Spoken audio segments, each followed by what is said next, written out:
Hello everyone, आज का जो हमारा टॉपिक है वो है structure of Indian banking system. इसमें दो आ जाते हैं हमारे, एक unorganise sector, organise sector. Unorganise में इंडिग्निशियस बैंकर आते हैं, मनी लेंडर्स आते हैं। उसके बाद ऑर्गेनाइज सेक्टर जो है उसमें आ जाते हैं हमारे चार बैंक। फर्स्ट है RBI, reserve bank of India, commercial bank, cooperative bank, specialised bank. जो कमर्शियल बैंक है उसमें आ जाते हैं schedule bank, non schedule bank. Schedule bank में आगे तीन बैंक आते हैं। फर्स्ट है public sector bank, second private sector bank, third foreign bank. जो पब्लिक सेक्टर बैंक है उसमें तीन आते हैं, SBI and subsidiaries, regional rural bank, nationalised bank. और जो कोऑपरेटिव बैंक है उसमें तीन आते हैं, state cooperative bank, district cooperative bank, primary cooperative bank and society. अब हम इसको डिटेल में पढ़ेंगे।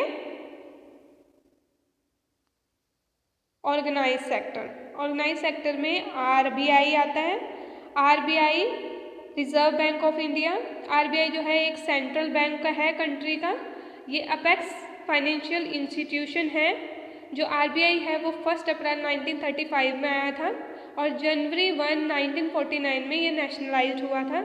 इसके ट्रेडिशनल फंक्शन है कि ये issue of currency, bank of banker, bank of the government and lender of last resort. Next commercial bank. Commercial bank में फर्स्ट आता है शेड्यूल बैंक। शेड्यूल बैंक वो बैंक होते हैं जो लिस्टेड होते हैं second schedule of RBI act 1934 में। शेड्यूल बैंक में हमारे तीन बैंक आते हैं, एक public sector bank, private sector bank, foreign bank. First public sector bank. Public sector bank वो बैंक होते हैं जो रन किए जाते हैं बाय द गवर्नमेंट। फर्स्ट इसमें आता है एसबीआई एंड इट्स सब्सिडरीज। जो एसबीआई सब्सिडरी एक्ट है वो पास हुआ था 1959 में। इस एक्ट के अकॉर्डिंग जो बैंक है वो डिक्लेयर हुए थे ऐसे subsidiaries of SBI.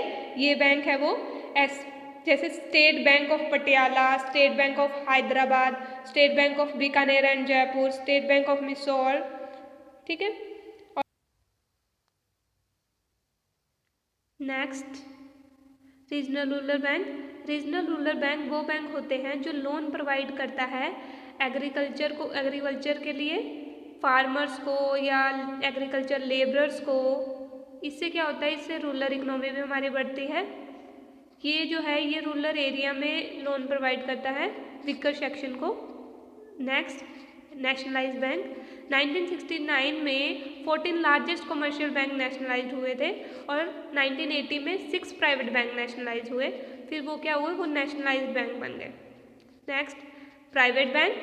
Private bank वो बैंक होते हैं जो कि प्राइवेट शेयर होल्डर चलाता है, इसमें गवर्नमेंट का कोई रोल नहीं होता। Next foreign bank.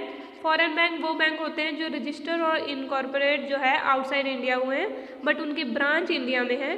ये बैंक जो है ये कंट्रोल और सुपरवाइज आरबीआई करता है। फॉर एग्जांपल जैसे HSBC, city bank, bank of America, ये फॉरेन बैंक के एग्जांपल हैं। Next non schedule bank. Non schedule bank वो बैंक होते हैं जो लिस्टेड नहीं होते second schedule of RBI act 1934 में। Next cooperative bank.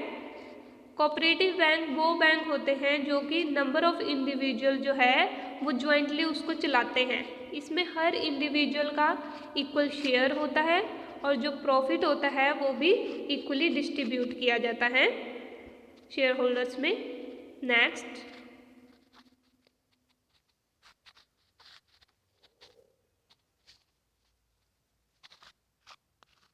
Unorganised sector. Indigenous banker.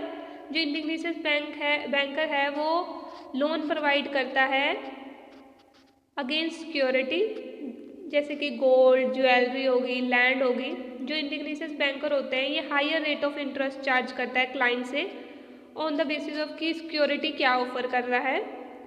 Next money lender. Money lender individual भी हो सकता है, ग्रुप ऑफ इंडिविजुअल्स भी हो सकते हैं। ये जो है ये small amount of money loan provide करता है higher rate of interest charge पे। जो रेट होता है ये एज कंपेयर फाइनेंशियल इंस्टीट्यूशन से हाई रेट ऑफ इंटरेस्ट